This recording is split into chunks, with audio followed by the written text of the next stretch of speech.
మీ వెనకాల ఇప్పుడు కనపడేవి కూడా క్లియరెన్స్ సేల్లో ఉన్నట్టే. నేను మీకు వాటి రేట్స్ చెప్తున్నప్పుడు దాని కింద లింక్స్ పెడతాను, సో దట్ ఈజీగా అర్థమైపోతుంది. అండ్ మీరు చూసారు కదా, దీంట్లో ఎంతమంది కూర్చోవచ్చు అన్న? దీంట్లో 6 members కూర్చోవచ్చు అన్న. 6 కూర్చోవచ్చు. సో పండగ చేసుకోండి. పదండి నెక్స్ట్ వీడియో నెక్స్ట్ సోఫా చూపిస్తాను. ఓకే గాయ్స్, ఇప్పుడు చూస్తున్నారు కదా, ఇదైతే మ్యాసివ్ గా ఉంది. ఇది కూడా క్లియరెన్స్ సేల్ లో ఉంది.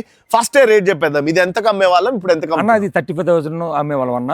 ఇప్పుడు మనం 28,000 కి ఇచ్చేస్తున్నాం. 28,000 కి ఇంత పెద్దది. ఒకసారి కుషన్ చూపిస్తారండి, ఎంత బాగుంటుందో. ఇదిగో చూడండి, మీకు మంచి 40 డెన్సిటీ ఇదేనా వాడింది? అవునన్న, 40 డెన్సిటీ ఫోమ్ వాడాము. కింద ప్లేవుడ్ సిట్టింగ్ వాడామన్న. రైట్. కస్టమర్ ఏంటంటే ఒక్కొక్కరు ప్లేవుడ్ సిట్టింగ్ అడుగుతున్నారు. మనం యాక్చువల్ అయితే వేయము, కస్టమర్ రిక్వైర్మెంట్ బట్టి చేస్తాము. దీనికి ఏంటంటే ఒక సిట్టింగ్ చూపించాలి కాబట్టి వాళ్ళ కోసము వేయించాను అన్న ప్లేవుడ్ సిట్టింగ్. మీకు ఎనీ టైం 10 years అని దిగిపోదు అన్న సిట్టింగ్ వచ్చేసి. అందుకే బ్యాగ్ మాల్ వస్తుంది. ఇది ఒక సోఫా ఉంది, 28,000 కి ఇచ్చేస్తున్నాం.